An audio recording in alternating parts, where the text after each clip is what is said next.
अगं त्या नाही का पलीकडच्या काकू वारल्या होत्या, तिथं श्राद्धला गेले होते त्यांच्या. मम्मी श्राद्ध म्हणजे काय ग? अगं हे श्राद्ध बिद्ध काय नसतं, सगळी अंधश्रद्धा आहे. हे जिवंतपणे काय करत नाहीत. आता बघ तिचं मुलं मुली येऊन तिच्यासाठी सुना बाळा गोड धोड मिठाया फुलांचे मोठे मोठे हार त्यांची आरती करतात. हे काय खरं नसतं बाळा. जिवंतपणीच आईबापाची सेवा करावी लागते. मेल्यानंतर करून काय उपयोग नाही. ते काय वरून येऊन बघायला नसतं तिथं की आपली मुलं आपल्यासाठी आपली काय सेवा करतात, आपल्याला फुलांचे हार घालतात, मिठाई खायला घालतात. जिवंतपणी आईबापाची सेवा केली पाहिजे.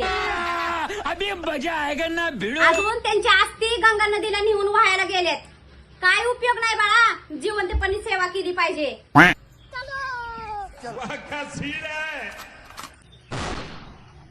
अबे साले अगं काय करते हे? तेजी मंगल भावानया मंगल. अगं हे काय करायला लागले तुम्ही? काय चाललंय हे? आता मम्मी तूच तर म्हणली होती की माणूस मेल्यावर काय बघायला येत नाही, म्हणून आम्ही तुझी जिवंतपणे सेवा करतोय, तुला सगळं बघता यावं म्हणून.